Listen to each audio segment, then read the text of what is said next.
Ողջույն բոլորին, ես Ինեսան եմ եւ դուք միացել եք Viva-MTS-ի 16-րդ ոդքասթին։ Մեր 14-րդ էպիզոդում, եթե կհիշեք, մենք զրուցել ենք քարտային զեղծարարություններից եւ այսօր շարունակելով այդ կարևոր թեման անդրադառնալու ենք կիբերանվտանգությանը։ Իմ այսօրվա զրուցակիցը մեր հայրենակիցն է Քեյթլին Սարյանը, սակայն սա այն հազվադեպ ոդքասթներից է, երբ ես զրուցելու եմ անգլերեն։ Քեյթլինը բավականին ճանաչված բլոգեր եւ ինֆլուենսեր է թեք աշխարհում, կիբերանվտանգության բլոգեր եւ ինֆլուենսեր է, եւ սոցիալական մեդիայում նա հայտնի է Cybersecurity Girl անունով։ Ասեմ, որ Քեյթլինը ունի բավականին մեծ լսարան Instagram-ում, TikTok-ում եւ LinkedIn-ում, եւ վերջերս հիմնադրել է Cybersecurity Girl ընկերությունը։ Դե ինչ, ես անցնեմ անգլերենի, որպեսզի մենք սկսենք մեր հետաքրքիր ու կարևոր զրույցը։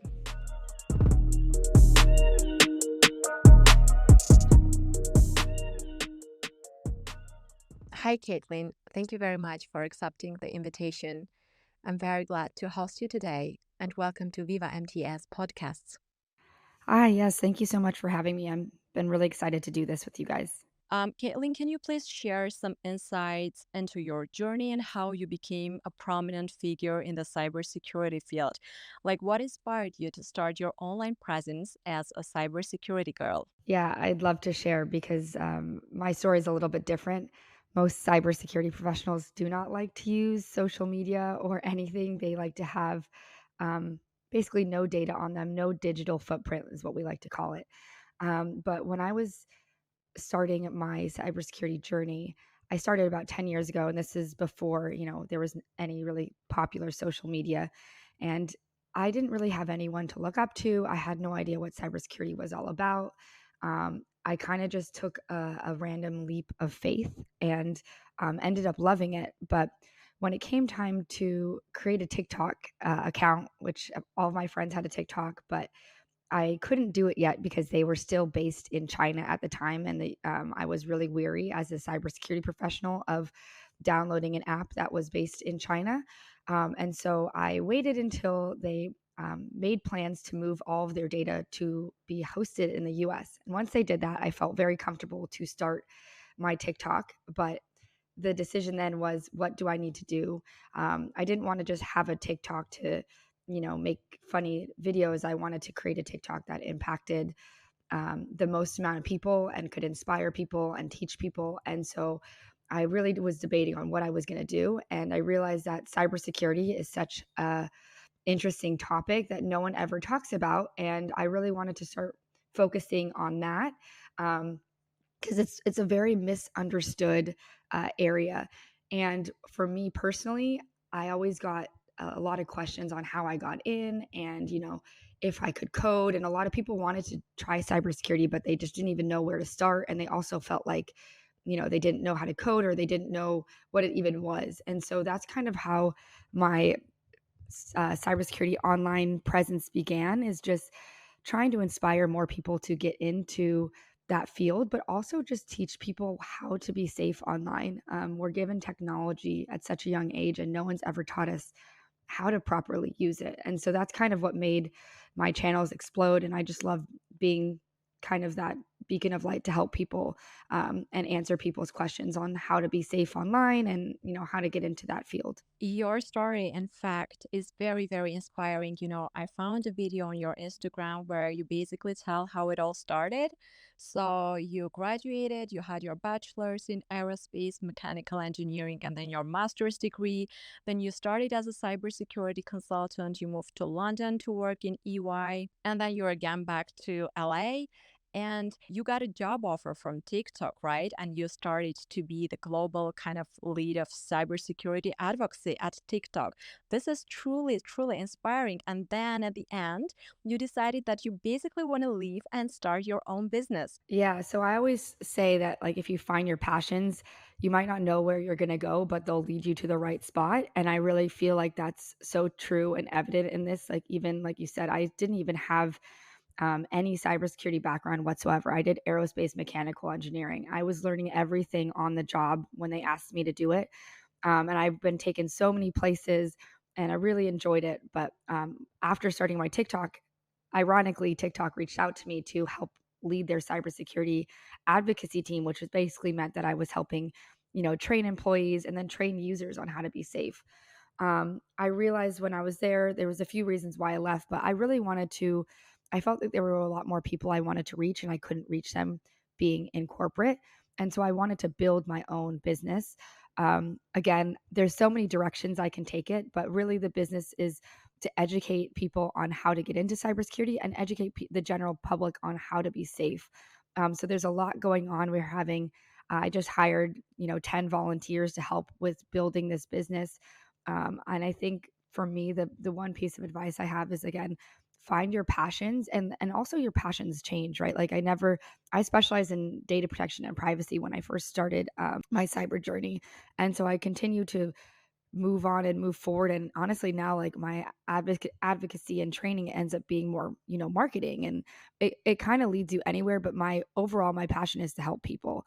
And I just feel like that's how I started this journey, was like, how can I help the most people? What do I know that I can, share?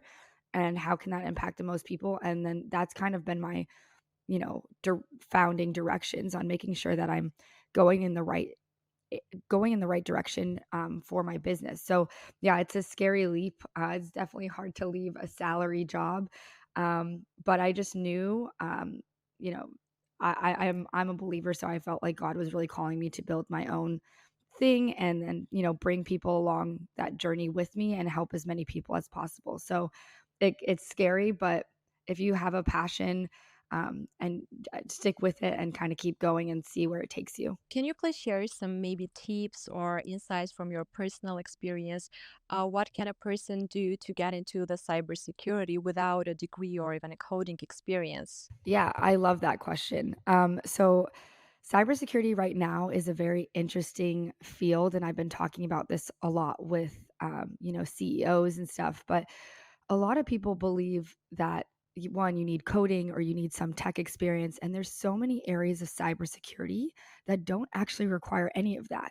Um, we need every single type of people. We need lawyers. We need psychologists just to get in, excuse me, to get in the mind of hackers. We need really type A personalities, which are like auditors and stuff like that. So I'm trying to break that stigma down to make people realize that you don't need to like be an expert coder or hacker.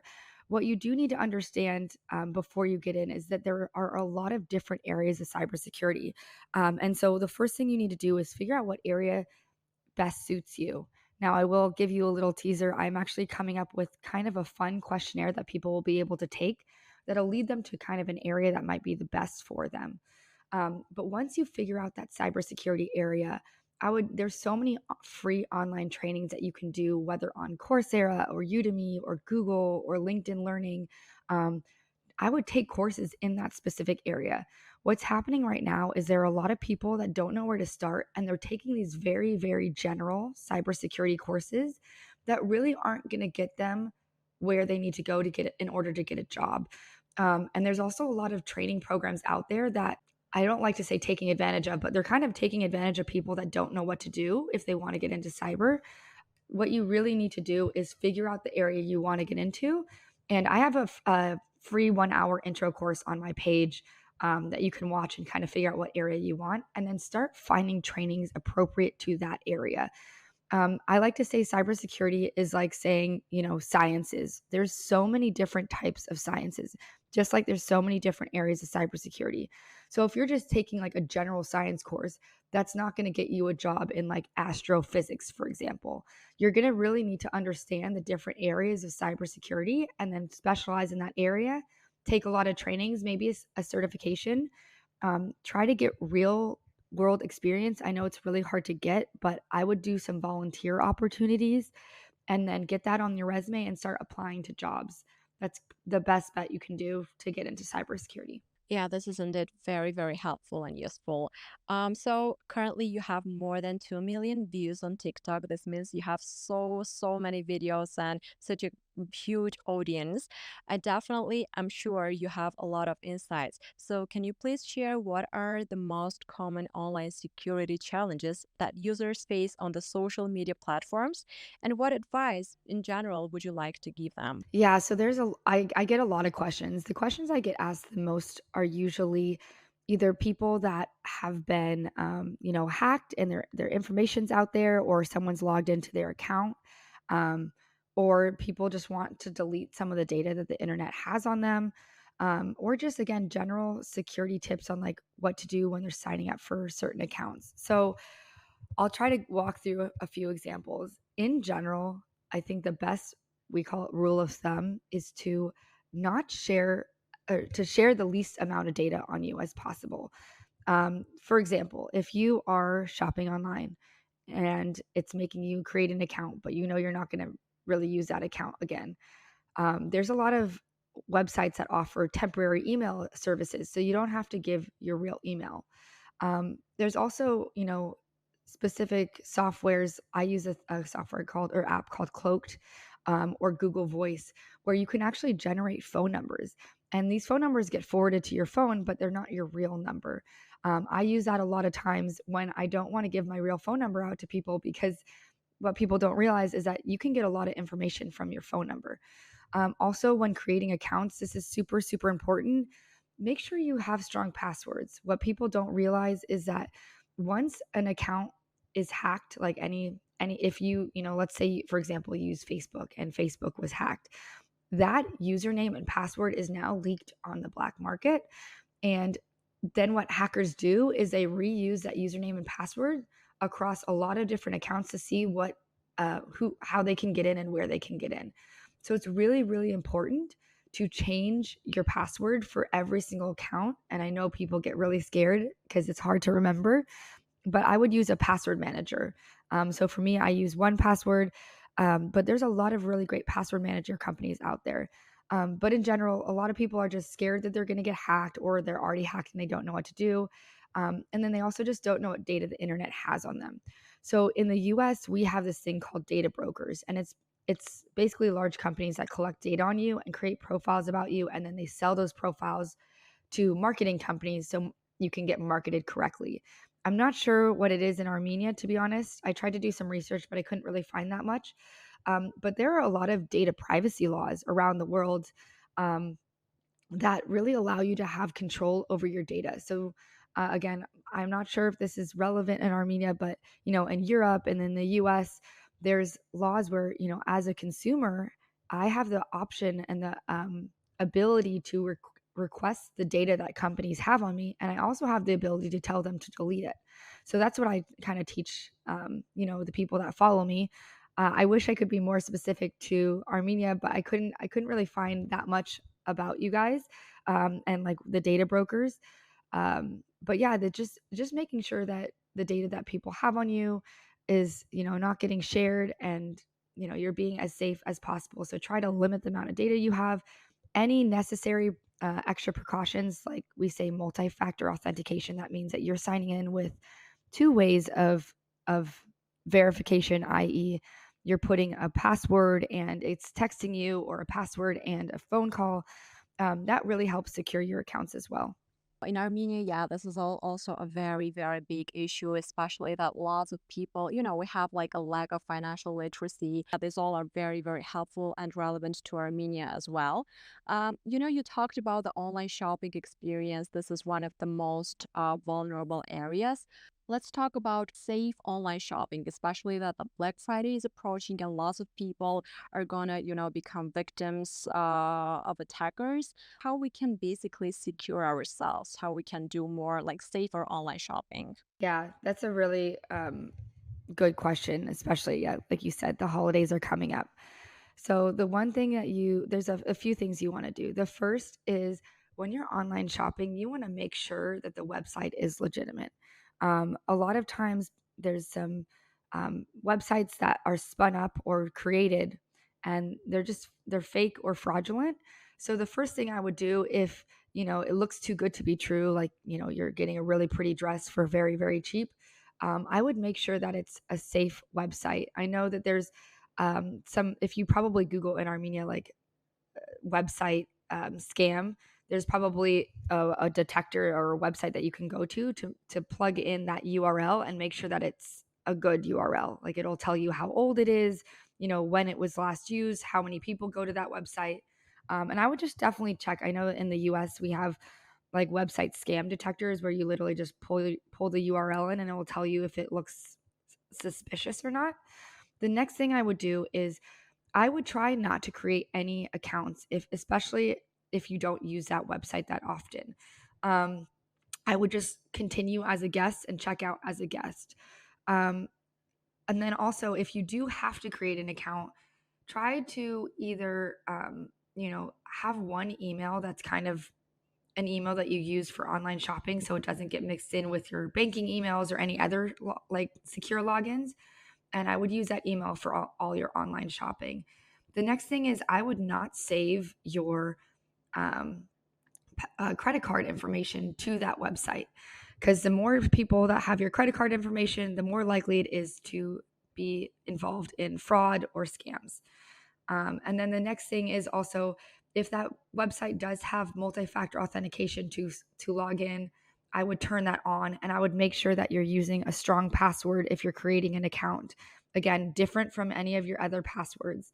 Again, consider using a password manager. And then I think the final thing is just, if you have a gut feeling, just go with it. If it looks too good to be true, don't do it.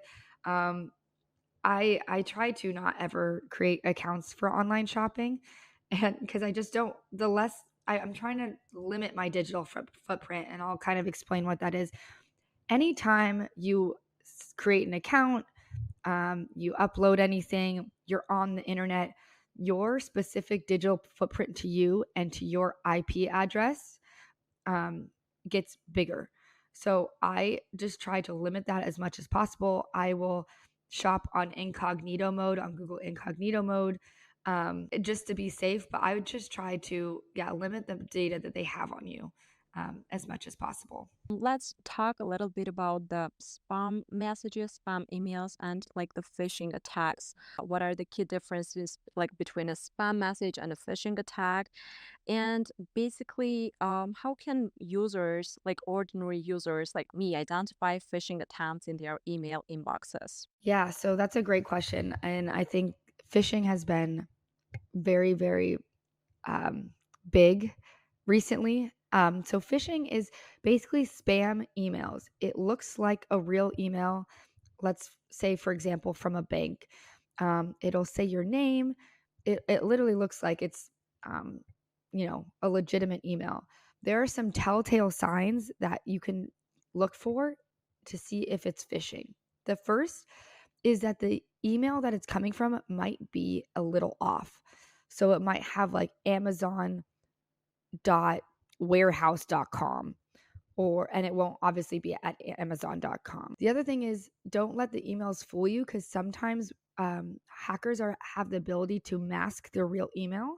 So the way that you can tell what the email is if you move your mouse over the email address and hover it over, don't click on it, and you can actually see the real email that'll pop up. The other thing to think about and look at is, does this email give me a sense of urgency? Is it saying I need to do something right now? Almost every phishing email has a sense of urgency because they know that you're going to get scared and do something without thinking first. So if there's something that's like somehow very, very urgent from your, let's say, bank account, be very wary of that. What I usually do when that happens is I immediately call my bank, and I don't use a number on the email that was sent. I go to Google, I find the right number, and I call that number to confirm if it's a legitimate thing. The other thing to look at is spelling errors. There's a lot of punctuation or spelling errors. There's also the pictures on the emails can look a little funny or wonky, we like to say. Most marketing emails aren't going to look weird. Like, they're going to be very well thought out. So if it looks funny, it's most likely phishing as well. So those are just some of the signs that you can look for. Also, a lot of internet providers or email providers sometimes automatically filter the spam out. So I know for me, my email says this may be spam. A lot of us don't get that luxury, but you can also look at that. I would just be very wary of if there's a sense of urgency, if it's coming from a weird email, if it's asking you to like send money or do something that you normally wouldn't do. And then again, if you actually think it might be legitimate, don't ignore it. I would just reach out to whoever is supposedly contacting you to make sure that it's a legitimate email.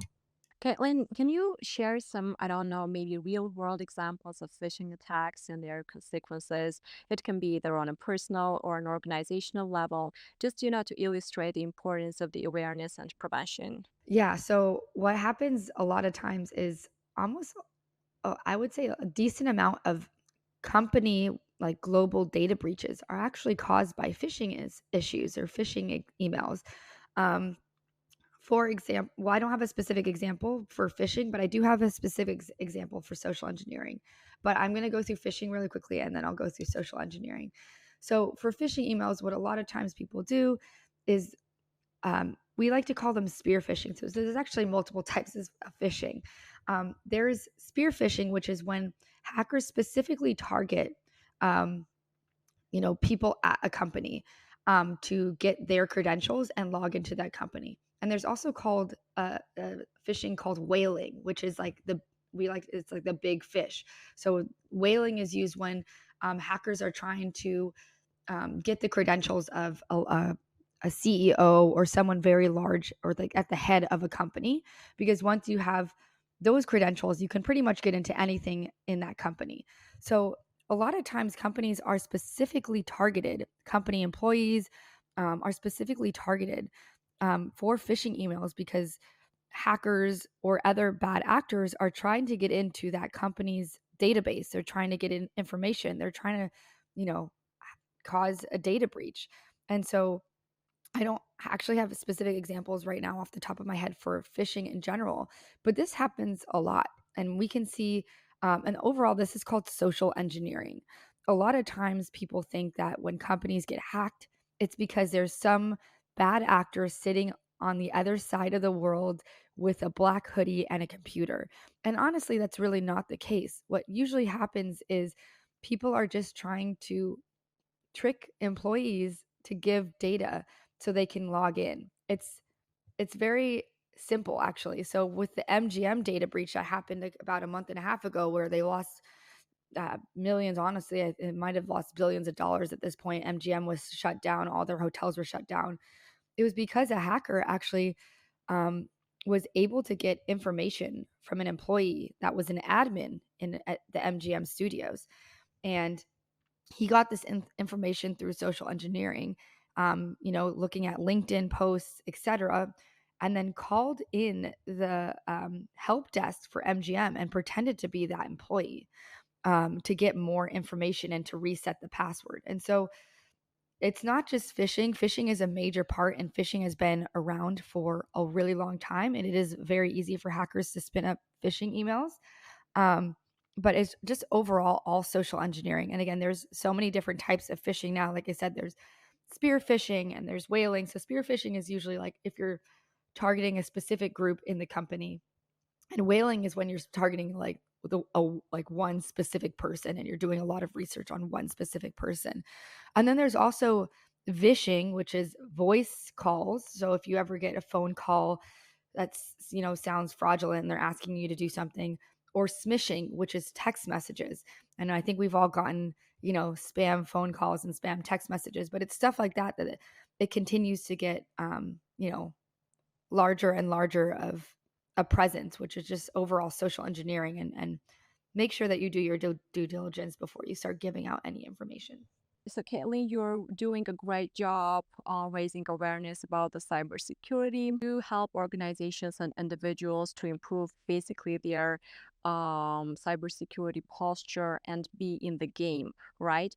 Can you please tell me what is the main direction of the Cybersecurity Girl LLC that you currently own, and what primary services or initiatives like the company offers? Yeah. So, like I said, I just kind of started this about 4 months ago. And I'm really excited about the direction it's going. There's really two areas that we focus on. One is general user training. So, the general population, how can we make sure that users feel safe and comfortable when creating accounts, when using internet connected devices? What do they need to think about? So, we actually are having the volunteers and I are working on an app. Hopefully that will be available on all app stores that will help users just be safe online and give you guys general awareness and tips. On the other side of things, the other bucket that we're really focusing on is getting more people in cybersecurity as a career. There's millions of jobs open right now. And, we don't have enough people. And as technology grows, as AI grows, there's going to be more and more need for cybersecurity professionals. And we just are at a shortage right now. So the other side is creating an online course that's different from any other online course. Like I said, a lot of times people don't know where to start and they just sign up for these very general trainings. And that's not what this course will be. It's going to be a really, really fun, in-depth, and specific cybersecurity course that allows you to pick the area that you want to get into and then have and take the appropriate trainings and certifications for that area. So there's really two avenues. We're going to continue to grow and expand, and then we are also getting a lot of requests to help companies with their training programs. So that's a little bit further down the line. For me, my goal and my focus is the end user, not companies, but people. I really want to help as many people as possible. So yeah, stay tuned for an app. I think a book's coming out, and then also just the course is coming out as well in the next 6 months. So really, really excited about that. This is really great. I wish you a lot of luck. So I did my kind of homework very well, and I found out that you also like promote women in STEM, and this is very important aspect of your work.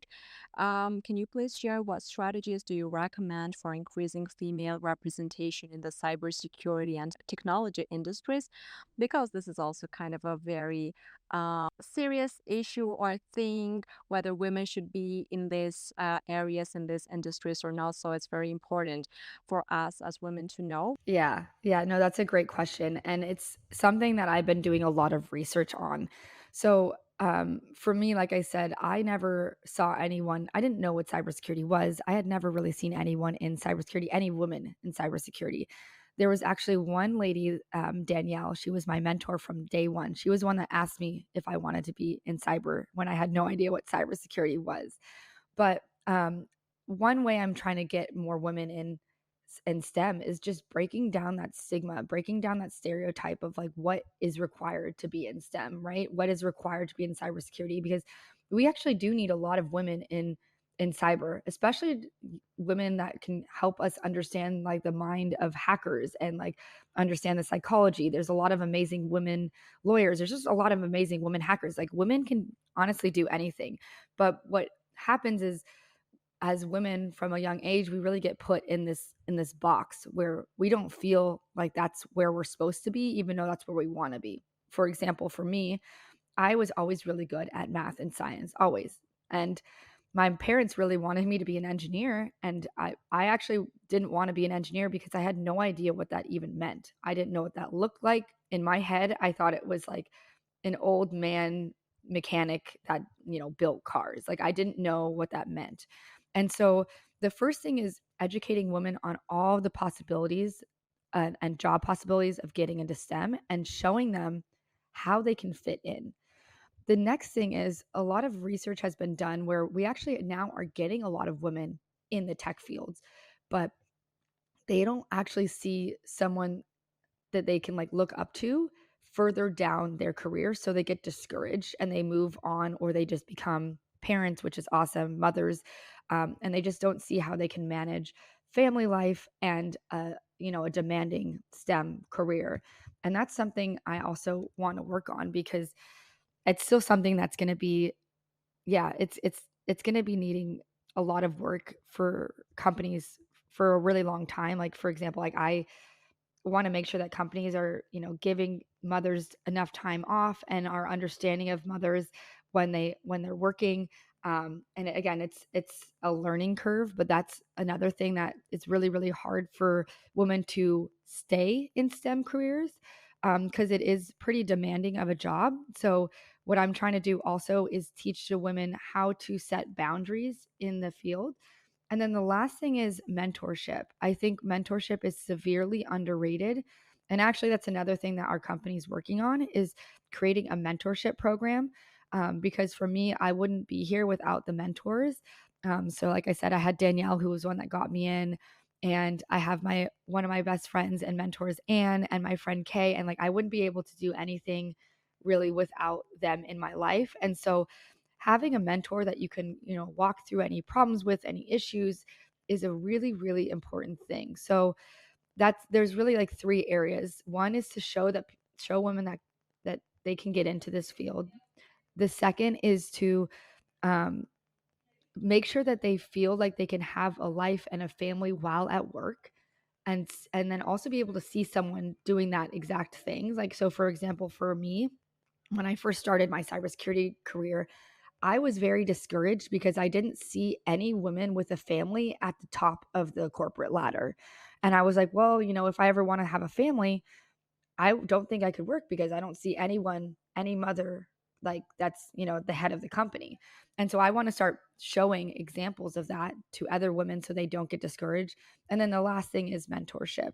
So we're trying to hit all of those, but it's a big game. And then also if you are a woman in STEM right now and you don't have a mentor, I definitely try to like find someone on LinkedIn or reach out to them. It's really, really helpful. So those are the three areas that we're trying to focus on. I couldn't agree more, especially the mentorship part, as like praising women, being thankful for all your maybe women mentors, and just, encouraging others to get into the industry, into the area. This is really something you should definitely be proud of, because you're continuing this important work and you're encouraging, inspiring so many women. This is just great.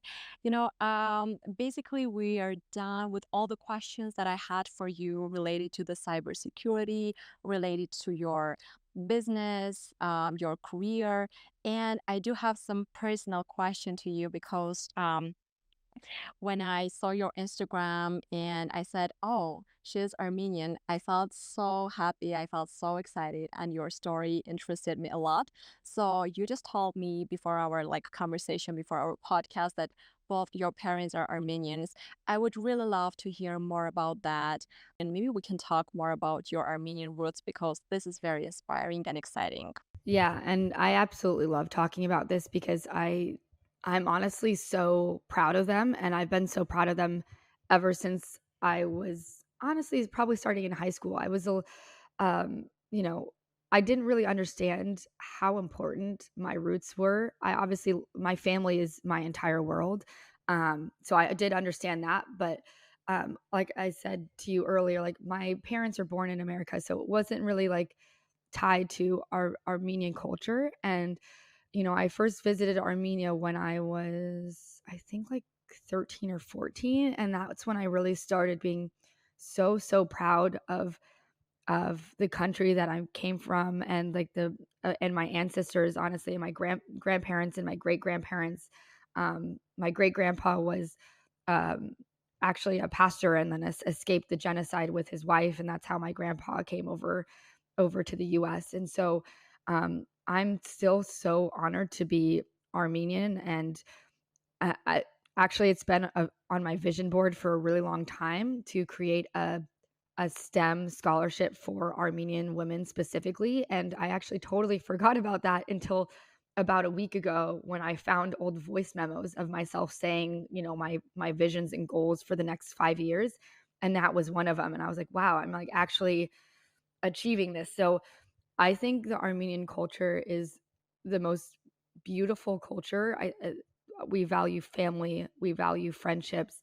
We're really, really rooted, and um yeah, it's just like the most amazing culture you could. I try to explain this to my friends, and it's really hard to explain until you actually start having them visit Armenia. And then something that you don't know about me, but my family actually started a medical mission trip, and they've gone to Armenia now for 15 years in a row, and they offer medical services to a lot of the like smaller cities. So we start in Yerevan, and we went to like Stepanavan and a bunch of other little cities where we go to churches, and then offer medical services and give out prescriptions and stuff. So that, paired with the fact that I like my first visit to Armenia, we're just really, really proud to be Armenian, and we want to help as many Armenians as possible, because I honestly feel so blessed that, yeah, I'm just so blessed that God gave me honestly anything that he gave me. Everything that he gave me, I'm like, I don't know how I deserve this, but I want to use it to